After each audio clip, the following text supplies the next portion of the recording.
carrying weapons or military equipment. The UN actually voted against allowing states to do that already 2 years ago, because the Saudi Arabians were completely abusing the power, and even when they did not expect that there was weaponry or any sorts of military equipment, they still detained them just in order to really prevent the Houthis from having anything reach their coast. So that is why the UNVIM was introduced in Yemen. So it's there. So the UN was made responsible for it instead of member states. So you may want to reconsider your position on this, because 2 years ago the UN itself voted against it, and there is already a UN mechanism inspecting exactly that. Otherwise, yeah, this is now draft resolution 2, or you can call it DR, USA, UK, whatever, doesn't matter. But yeah, these are now the 2 draft resolutions we have introduced. I did get a directive. No. So nothing has really changed. The city of Taiz is still suffering. It probably won't be existing really as a city anymore. I mean, it's going to be destroyed. The apparently lack of action and lack of parallel dialogue has not prevented either of the sides of the conflict to stop their attacks in the city. So that happened. The Saudi Arabian coalition is getting ready to attack the ports of Al Hodeida by the beginning of next session. So unless you manage to somehow convince them or to really threaten that this will be a violation of international law or whatever, that will probably happen. Or unless you decide that maybe it is the right decision to take. That's up to the committee. Yeah. So are there any questions right now? No?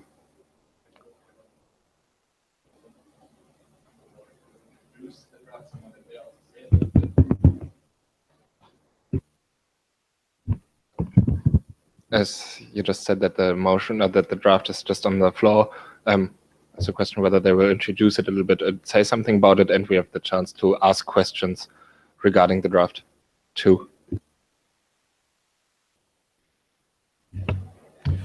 Sorry. Yeah, that is in order. So you have like 5 minutes approximately to just read it out. Well, don't read it out, we just read it out, but just to explain a bit of the main points and answer some questions. Yeah, so USA, UK, it's up to you how you split your time.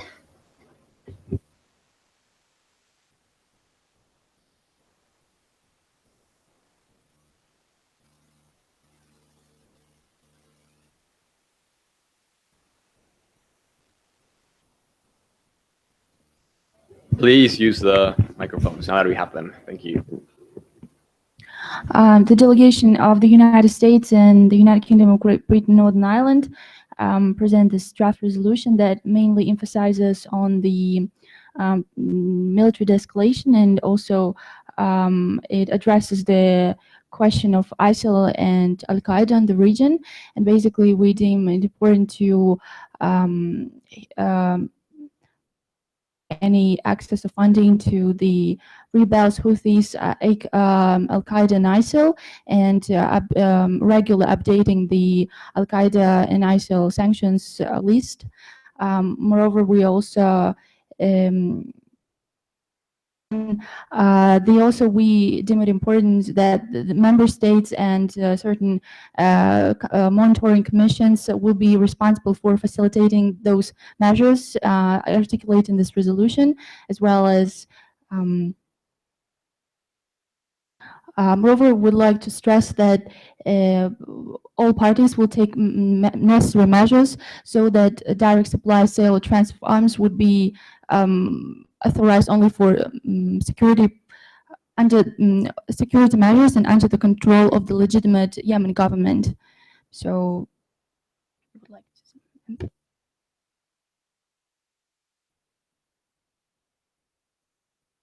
Yeah, I just add very briefly that, as we already talked about the humanitarian situation, especially at the port of Hodeida, we tried in our draft to especially also look on the aspects which were not included in our discussion so far as much as they maybe should have been, and therefore like the delegate from the United States already mentioned, it's also, from our point of view, very important to also have a closer look on Al-Qaeda and ISIL and how we can actually adapt to that situation and how to tackle that issue. Are there any questions for the delegates? Delegate of China. The delegate of China thanks the two other delegates for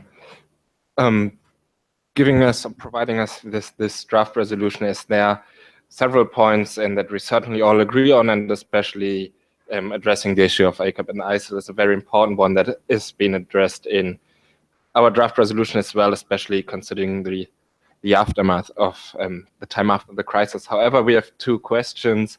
The one is regarding the clause number 1. What exactly do you mean by the direct supply, sale, or transfer of arms and related material of all types? If I understand it correctly, related material of all types would mean certainly all kinds of trading, and not only supply and sale, but also transferring it would destabilize the economy of Yemen completely. And the second question is, what exactly is the new part about clause number 3, as we already have the asset freeze in the first resolution to 2140, and it has been extended in February this year. So the asset freeze you mentioned is certainly an important point. However, why do you stress it out here again, as it has been already adopted just a few months ago?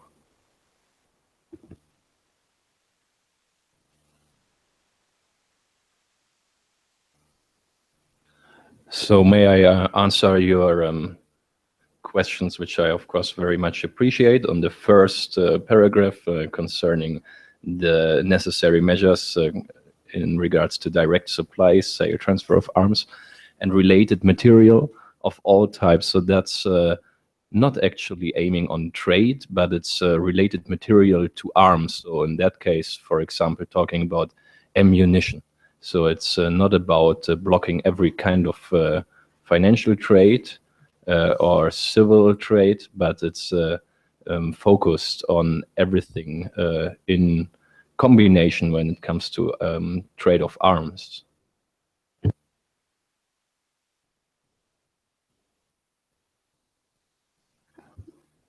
Next question. Russia. Thank you, Chair. One question I would have for either of the delegates who wish to reply is that in your preambulatory clauses, you have a reference to being, I think it's gravely distressed at the continued deterioration of the devastating humanitarian situation in Yemen.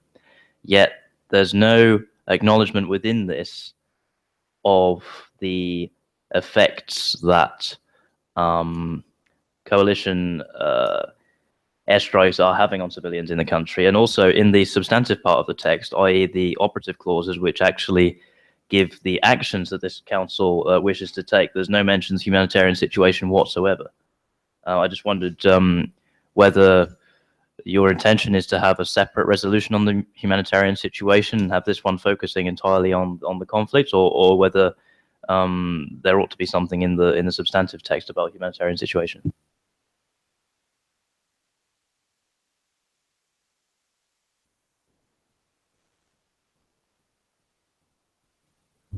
The delegation of the United States would like to say that the United Kingdom and the United States consider the humanitarian crisis one of the most important.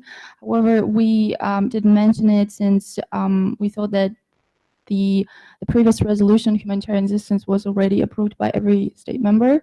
So we decided to concentrate on other issues here. However, it doesn't mean that we are ignorant of this humanitarian crisis. And going back to the question posed by the delegation of China about asset freezes, then the delegation of the United States would like to say that even though there were sanctioned regimes, including travel ban and asset freeze, still rebels and actually Houthis and ACAP and ISIL managed to defined other ways of extracting resources like smuggling, then human trafficking, trafficking in drugs and people, and also they sailing the antiquities, and basically, as was mentioned in the UN report, the rebels and the terrorists are very flexible in like finding new ways of funding themselves. So that is why it is very important to take some certain measures in order to prevent this. Thank you. Are there any more questions at this point in time? United Kingdom, do you wish to ask yourself? Thank you. Well, I don't want to ask myself a question for sure. Actually, I would also like to come back to the draft by Russia and China, if it's possible at that point, to also take some of your paragraphs into consideration, as I may refer to your third paragraph, which also focuses on... I'm just 1 second. Yeah. So since we are changing topics, then just to be clear with everybody, so there's no more questions for that draft resolution. Just one. Okay. Then last question. So again, thanks for your explanation to both of you delegates.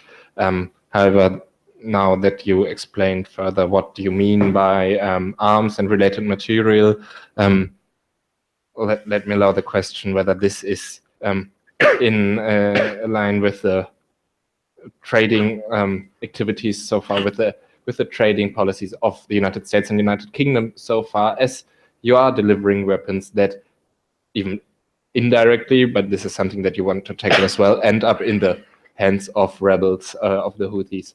And so this extended arms ban or arms embargo would affect your countries as well. Are you aware of this situation?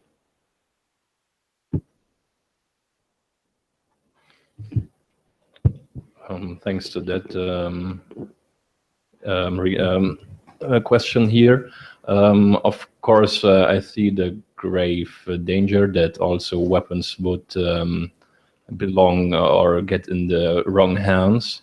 When talking about weapons, we especially here talk about heavy weapons, or like also yesterday already mentioned battle-winning weapons, which should be taken out of the conflict.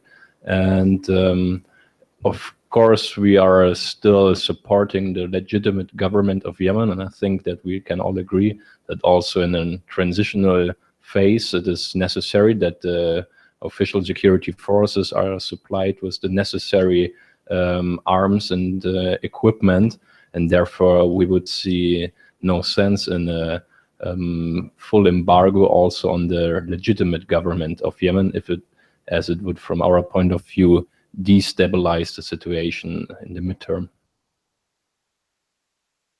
Thank you. Would you prefer right now continuing with the discussion, or would you prefer having a suspension of the meeting so that you can work together and try to rephrase your own clauses, try to think of amendments? Yeah, or to each other's, it doesn't matter.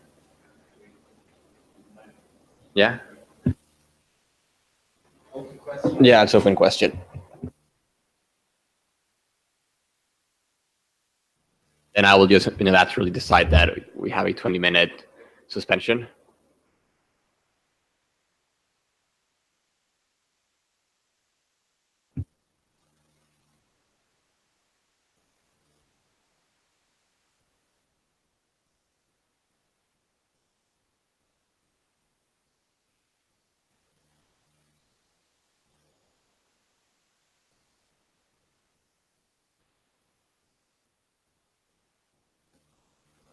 Maybe you can do that topic, but as an on-mod as well, because I really need to go to 112. I'm supposed to be the delegate of North Korea for it. Yeah. So I need to go. That's why I want to stay on the on-mod. But 15 minutes, and then you can start talking about courses of action for preventing the Saudi Arabian attack or strengthening it. I mean, not picking a side here.